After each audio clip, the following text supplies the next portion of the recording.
Everyone, welcome back to week 3. I hope your term is going well. It's definitely been an interesting already start to the term, so hopefully you're hanging in there. I know many of you are in schools where some of them are shifting to temporary online or have had significant staff and student absences. So just wanted to say, I appreciate your hard work in the schools and all that entails right now. It is a difficult time to be teaching, and I hope you're all healthy and stay healthy.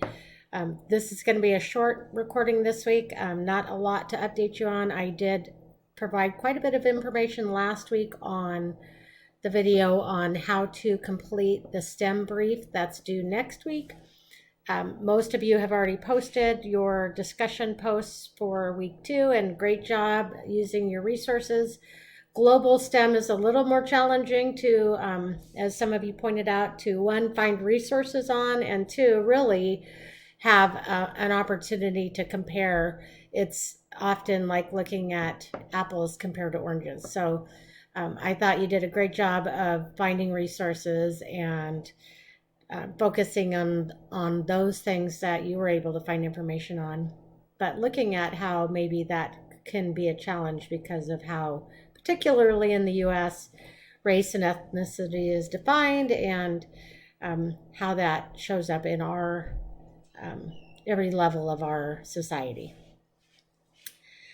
Good responsive discussions back and forth. I hope to see more of you responding to each other's. I know it's the requirement to respond to one, but you should be looking at your classmates, because I think you will find the discussion more fruitful and beneficial if you're participating not just with one person per week. So for this week you have, we're going to shift the discussion to a more national, local STEM level. So your discussion prompt this week is how or what are the barriers to diversity in STEM education nationally in the U.S. and locally in Oregon. So I have provided additional resources under resources for week 3 for you to take a look at. Again, if there's STEM briefs that are included, you might want to think about how those are formatted as you move towards creating your own. And then as some of you have provided resources for extra credit, I have included those. So these are some good resources that your classmates have submitted for extra credit that might be useful also in looking at. These are mostly addressing global STEM, but also have definitely relevance in how the U.S. frames STEM education and education in general, and how that can be a barrier to equity.